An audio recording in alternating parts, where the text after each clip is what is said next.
भारत भूमि पर आजादी से भी पहले ना ही कोई राजनीतिक सत्ता थी, ना ही कोई बड़े बड़े उद्योग थे।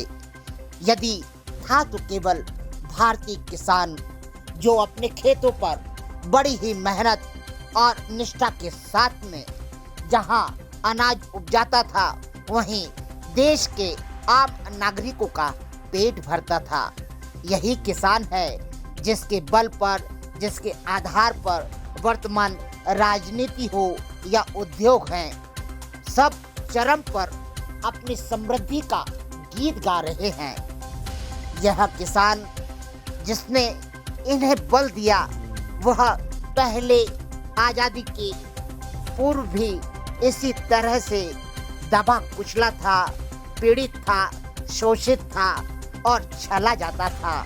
और वर्तमान में उद्योग और राजनीति भले ही चरम पर चले गए हों, सर्वोच्च पर स्थित हो गए हों, मगर भारतीय किसान की दशा और दिशा आज भी दयनीय है। आज भी संघर्ष करता हुआ किसान हर बार आपको कहीं न कहीं मंत्रालय से लेकर जिला कलेक्ट्रेट में नारे लगाते हुए या गुहार लगाते हुए दिखाई दे ही देगा। खंडवा में आज सोमवार के दिन भारतीय किसान संघ मध्य प्रदेश के समस्त पदाधिकारी जिला कलेक्ट्रेट खंडवा पहुंचे, जहां उन्होंने वरिष्ठ अधिकारी को माननीय मुख्यमंत्री महोदय डॉक्टर मोहन यादव जी के नाम ज्ञापन सौंपा, जिसमें उन्होंने बताया कि जिले के समस्त किसानों की तात्कालिक मांगों एवं समस्याओं का तत्काल निवारण किया जाए। पहला, सरकार द्वारा सोयाबीन 8,600 रुपए प्रति क्विंटल खरीदी जाए। दूसरा, कपास 10,500 रुपए प्रति क्विंटल खरीदी जाए। वहीं मक्का का समर्थन मूल्य 2,500 रुपए प्रति क्विंटल किया जाए। चौथा, प्याज की फसल जो निर्यात होती है उसे टैक्स मुक्त रखा जाए। पांचवा, वर्ष 2023 के सोयाबीन एवं अन्य फसलों की बीमा राशि तत्काल डाली जाए। छठवां, जिले में बहुत सारे क्षेत्र ऐसे भी हैं जहां सोयाबीन की फसल कीट व्याधि एवं आफलन की शिकायत आती है। अंत, तत्काल सर्वे कर उचित मुआवजा एवं बीमा दिया जाए। वहीं भारतीय किसान संघ मध्य प्रदेश के जिला अध्यक्ष ने अपनी नाराजगी व्यक्त करते हुए बताया कि उपरोक्त मांगों को लेकर आगामी 16 सितंबर भारतीय किसान संघ जिला खंडवा द्वारा प्रदेश स्तरीय उग्र आंदोलन किया जाएगा, जिसकी जिम्मेदारी शासन और प्रशासन की रहेगी। खंडवा की जिला कलेक्ट्रेट पहुंचे भारतीय किसान संघ के पदाधिकारियों ने जहां अपनी नाराजगी व्यक्त की, वहीं मीडिया के सामने क्या रखी बातें आप भी सुने। आदरणीय, आज आप जिला कलेक्ट्रेट आए हैं, सभी किसान परिवार, क्या बात है, कुछ महत्वपूर्ण मुद्दा? आज हम भारतीय किसान संघ की जिला बैठक होती है 2 तारीख को।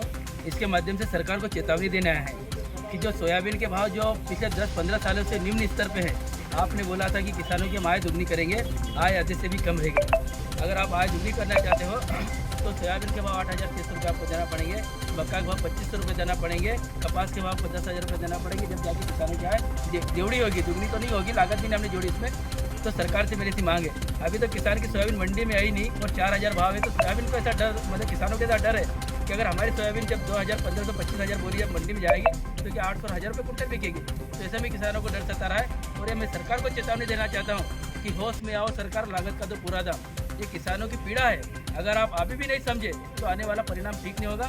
16 तारीख को भारतीय किसान संघ का बहुत बड़ा आंदोलन है, जिसमें पूरे जिले के किसान शामिल होंगे और सरकार को होश में लाने की कोशिश करेंगे।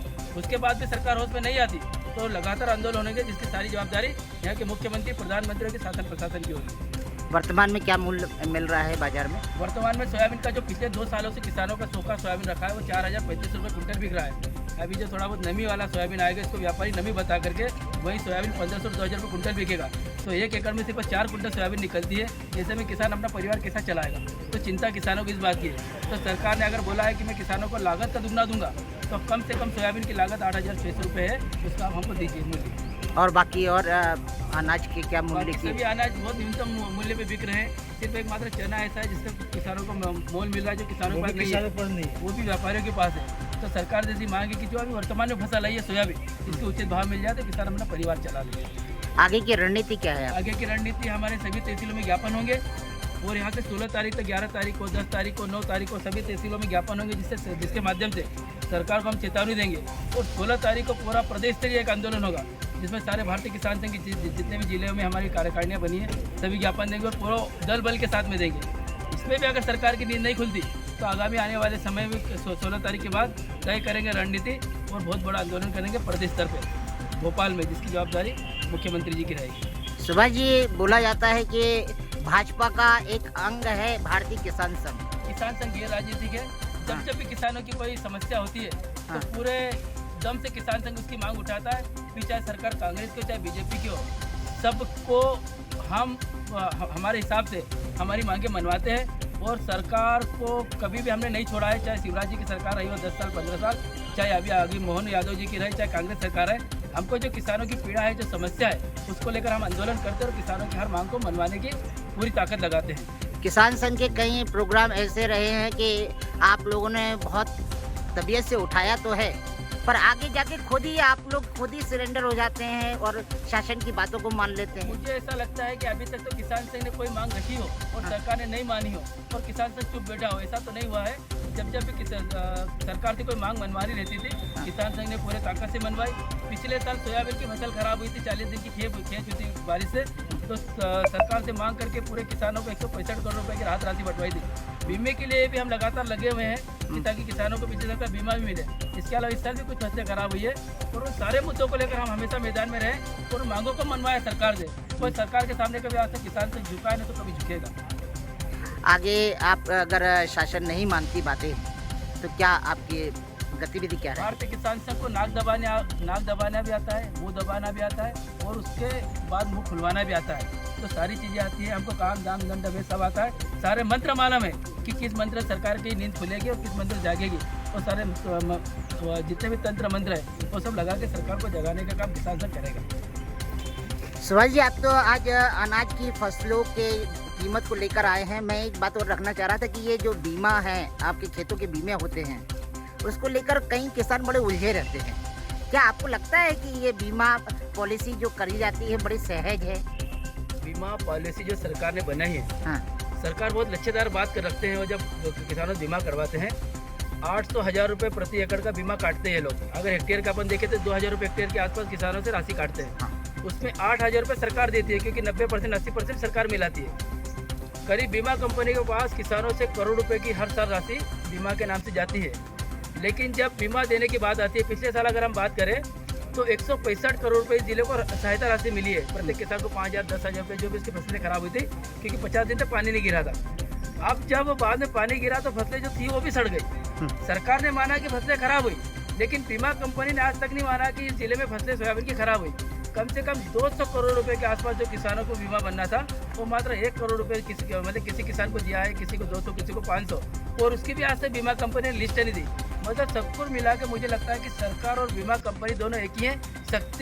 शक्तिमानी गंगाधर है या फिर गंगाधर ही शक्तिमान है, दोनों कुल मिला के एक ही है। तो जो मतलब किसानों को सिर्फ बेवकूफ़ बना रहे बीमा के नाम पे। इस जिले में अगर आपने सहायता राशि किस आधार पे दी, किसानों की सोयाबीन खराब हुई तभी आपने 165 करोड़ रुपए दिए, लेकिन जब बीमा देने की बारी आई तो सरकार क्यों पीछे हट रही है, कि वो कंपनियां पीछे हट रही है? तो सब कुल मिला के ऐसा झोल लग रहा है कि किसानों को बीमा के नाम पर सिर्फ बेवकूफ़ बनाया जा रहा है।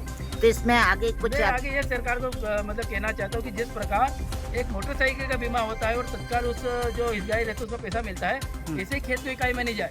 अगर किसी के खेत में आफलन की समस्या हुई है, किसी खेत में आगजनी हो गई है, किसी खेत में ओला पाला गिर गया, उसकी शिकायत आ रही है, उसका सर्वे करवा कर तत्काल 10 दिन की 15 दिन में उसकी तारीख तय की जाए और उतने समय में किसान को बीमा दिया जाए, तो इसका किसानों को लाभ मिलेगा। नहीं सिर्फ बेवकूफ़ बनाने से कुछ नहीं होगा कि आय दुगनी हो जाएगी। आय दुगनी तो आपने बोला, लेकिन आज MSP से कम सोयाबीन बिक रहा है, तो क्या आप अंधे हो? क्या आपके कान तक बात ही जाती? किसानों को सोयाबीन 4,000 रुपये बिक रहा है। तो आपको सारी चीज़ों को लेना पड़ेगा जमीनी स्तर पर। सिर्फ ऐसी में जो अधिकारी बैठे हैं और जो पॉलिसी तय करते हैं, तो कभी किसान के खेत में आकर उसकी खटिया पे बैठे और वहाँ पर तय करें, तब उसको पता चलेगा कि लागत कितनी लगती है। वो जब मंडी में माल ले जाए तो उसका माल क्या भाव बिकता है, उसके बच्चों की क्या स्थिति है, उससे फीस नहीं भरा पाती, अपने खेत बेचने को तैयार है वो, लेकिन कोई खेत के लेवाल नहीं है। इसी स्थिति से किसान की हालत खराब, इसलिए उसको रोड पे आना पड़ रहा है। और जो आप आंदोलन देख रहे हो, जो आंदोलन की जो आपने देखा है सोशल मीडिया पे, ये आंदोलन को हल्के में ना ले। ये आंदोलन किसानों का आक्रोश है और ऐसे में अगर आक्रोश उठा तो सरकार को संभालना मुश्किल पड़ जाएगा। मैं सरकार को चेतावनी देना चाहता हूँ कि जो भी योजनाएं बन रही है उसको व्यवस्थित बना, किसानों साथ में बैठ के बनवाए। ये जो एसी में आपके अधिकारी बैठते हो सिर्फ आपको भड़काने का काम करते हैं, इनको कुछ नहीं आता जाता। सुभाष जी, किसानों के लिए ऐसी कितनी योजनाएं चल रही हैं जो आपको याद हो? किसानों के लिए ऐसी अगर मैं एक किसान के नाम से योजना ली तो कम से कम 2 लाख रुपए प्रति साल की योजना एक किसान से निकालते हैं। इसमें अंशदान हो गया, अनुदान हो गया, बीमा हो गया, कहीं ना कहीं 2 लाख रुपए प्रति किसान के नाम से हर साल प्राइवेट कंपनियां अनुदान के रूप में निकाल लेती है। अगर सरकार इसी अनुदान को बंद कर दे, इसी सब्सिडी को बंद कर दे, डायरेक्ट किसानों को दे दे और हम तो ये बोलो हमको मत दो, हमारी फसल के सिर्फ आप भाव दो, हमारी फसल का जो लागत है, जिसके परिवार की मजदूरी है, इसको जोड़ कर अगर आप देते हैं तो भी किसान संतुष्ट है। हमको अनुदान से हमारा पेट ही भराएगा। हमको हमारी फसल के लागत के आधार से लाभकारी मूल्य चाहिए तो हम हमारे रोड भी बनवा लेंगे, कुएं भी खुदवा लेंगे, ड्रिप भी ले लेंगे, खाद भी ले लेंगे, सारी वो चीज़ें ले लेंगे जिसपे आप करोड़ों रुपये का अनुदान किसानों को देने के नाम से लाखों करोड़ों की सब्सिडी खा जाते हो। आपका नाम? मेरा नाम सुभाष पटेल, भारतीय किसान संघ जिला मंत्री। अध्यक्ष महोदय भी हैं। अध्यक्ष महोदय जी नमस्कार। नमस्कार भाई साहब। वर्तमान में आप लोग का अनाज के दाम को लेकर आए हैं यहाँ पर के इसके वृद्धि हो, आगे क्या आपका क्या कार्यक्रम शेड्यूल क्या है? फिर भाई साहब, हमारा क्या है कि प्रति वर्ष हमारा 9 सितंबर से बलराम जयंती का उत्सव मनाया जाता है। इसे लेकर हम गांव-गांव बलराम जयंती मनाते हैं। वहाँ से सारी बातें उठाते हैं किसान भाइयों से, जो उनकी समस्याएं, जो फसलें नुकसान होती है, जो भी प्रत्येक वर्ष यही हमारा शेड्यूल रहता है। उसके बाद में हम जिला स्तर पर, तहसील स्तर पर शासन को अवगत कराते हैं। इसी क्रम में यह हमारा आज का ज्ञापन था, यह चेतावनी थी। पहले तहसील स्तर पे होता है, सारी तहसीलों पे, उसके बाद में 16 तारीख को पूरे प्रदेश में एक साथ सारे जिले भर के लोग प्रधानमंत्री, मुख्यमंत्री और निजी प्रशासन को ज्ञापन के माध्यम से अवगत कराया जाएगा और उन्हीं बिंदुओं पर लेकर साल भर वही गतिविधियों पर हमारा कार्यक्रम चलता रहेगा। चाचरिया जी, यदि चाचरिया, भारतीय किसान संघ जिला अध्यक्ष। आदरणीय, यदि सरकार ने इस चीज का आप लोगों की बातों को नहीं माना तो फिर क्या आप लोग किस तरह का आंदोलन तो सभी करते हैं, आप लोग कुछ नया नवाचार क्या करेंगे? हमारा नवाचार तो इस तरीके का रहता है और इसका खामियाजा कई बार सरकारों ने भुगता भी है। जो सुनते हैं तो उनकी फिर सारी पब्लिक सुनती है, वो जो नहीं सुनेगा तो खुद भुगतेंगे। हमारा काम तो चेताने का है, रास्ता दिखाने का है। सरकार भी हमारी है, लोग बाग भी हमारे हैं, यहाँ के जितने प्रशासन के लोग हैं वो भी हमारे हैं। कोई हमारे दुश्मन नहीं है। जो लोग बाग हमको बीच में उलझाते हैं, सारे लोग हमारे हैं। इसलिए हम समय समय पे चेतावनी देते हैं, सबको देते हैं। कर्म प्रधान विश्व रचि राखा, जो जस करहि तस बल चाखा।